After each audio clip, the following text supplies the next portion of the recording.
అందరికీ నమస్కారం. నేను డాక్టర్ ప్రియదర్శిని. సో, ఈరోజు మనము ధనయోగం గురించి తెలుసుకుందాం. సో, అందరికీ ధనం అంటే ఎంత అవసరమో అందరికీ తెలుసు. కొందరికి ధనం అవసరమైతే, కొందరికి ధనం వ్యసనం, కొందరికి విలాసం, ఇంకా ఎన్నెన్నో రకాలుగా మనం చెప్పుకోవచ్చు. కాకపోతే ఈ ధనయోగం అనేది ఎవరి జాతకంలో ఎలా ఉంటుంది? అసలు ఈ ధనయోగం ఉంటేనే వాళ్ళకి ధనం వస్తదా? జీవితంలో ధనం లభిస్తుందా లేదా? లేదా ధనయోగం లేకున్నా గానీ మనం ఏదన్నా పరిహారం చేసుకొని ధన ధనయోగాన్ని క్రియేట్ చేసుకోవచ్చా? అంటే ఆర్టిఫిషియల్‌గా క్రియేట్ చేసుకోవడమే. సో, అది అంతా మనం ఈరోజు తెలుసుకుందాం. ఫస్ట్ ఆఫ్ ఆల్ ధనయోగం అంటే ఎలా లభిస్తుంది? ఒక జాతక చక్రంలో చూసినట్టయితే నేను ప్రతిసారి చెప్తుంటాను. మనము ధ యోగాలైనా, ఏ యోగాలైనా మన లగ్నం నుంచి చూసుకోవాలి. జాతక చక్రంలో లగ్నం ఏంటో ఫస్ట్ తెలుసుకున్నాక, లగ్నం నుంచి ద్వితీయంలో ఏ గ్రహం ఉంది? అది పాపగ్రహమా? లేకపోతే న్యాచురల్ బెనిఫిక్ అంటాము. న్యాచురల్ బెనిఫిక్ అనేసేసి 2 అంటే పాప గ్రహము ఉంటది. మంచి ఫలితాలిచ్చే మంచి గ్రహం కూడా ఉంటది.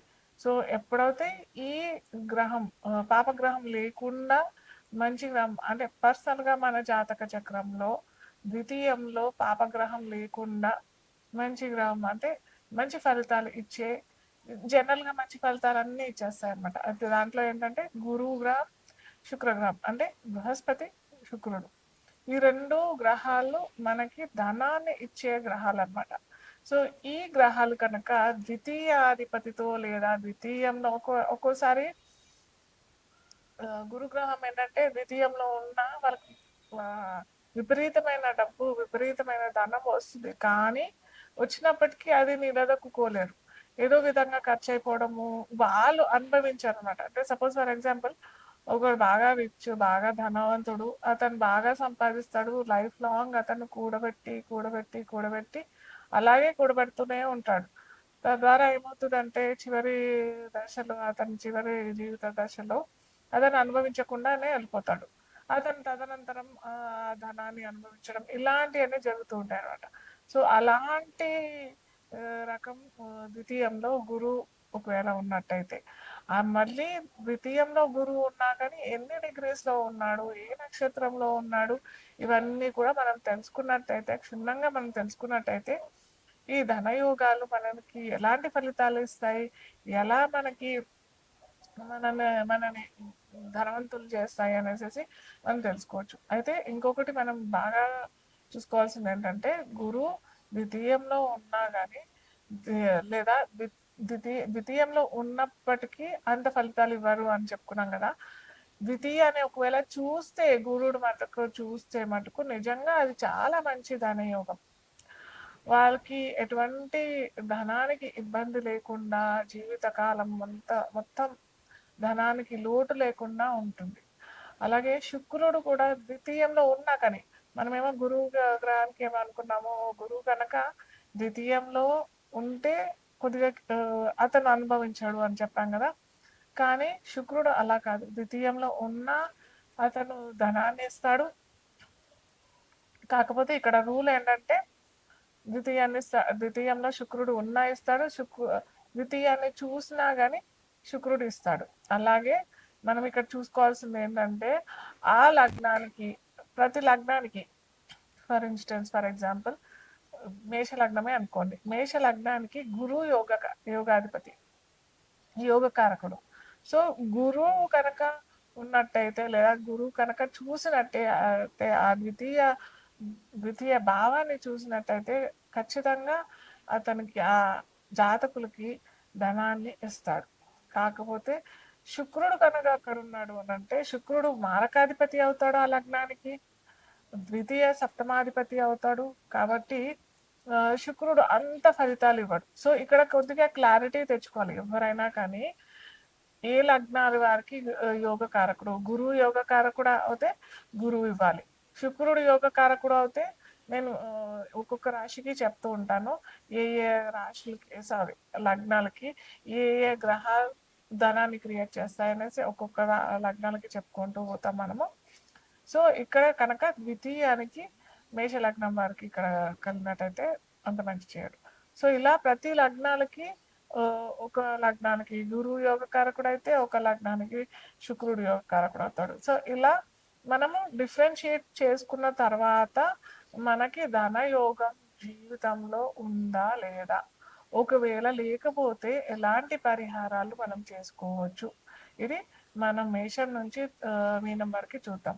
అయితే ఇంకొకటి ఏంటంటే ద్వితీయానికే కాకుండా లాభంలో కూడా ఈ మనం చెప్పుకున్న గురు గ్రహమైన శుక్ర గ్రహమైన కనెక్షన్ వచ్చినట్టయితే కూడా అది ధనయోగమే అవుతుంది. అర్థమైందా? అలాగే శుక్రుడు గురువు ఒకవేళ ఈ 2 గ్రహాలు కూడా 11వ భావంలో అంటే 11వ భావంకి కనెక్ట్ అవుతే మటుకు ఖచ్చితంగా ధనాన్ని ఇస్తాడు. ఇదే కాకుండా ద్వితీయానికి లాభానికి అంటే ప్రతి ఒక్క లగ్నాలకి ద్వితీయాధిపతి సపరేట్గా ఉంటాడు, లాభాధిపతి సపరేట్గా ఉంటాడు కదా. ఎప్పుడైతే ఈ ద్వితీయాధిపతి లాభాధిపతి రెండు కలిసి ద్వితీయంలో అయినా లాభంలో అయినా ఉన్నట్టయితే అది ధనయోగం కిందనే పరిగణించబడుతుంది.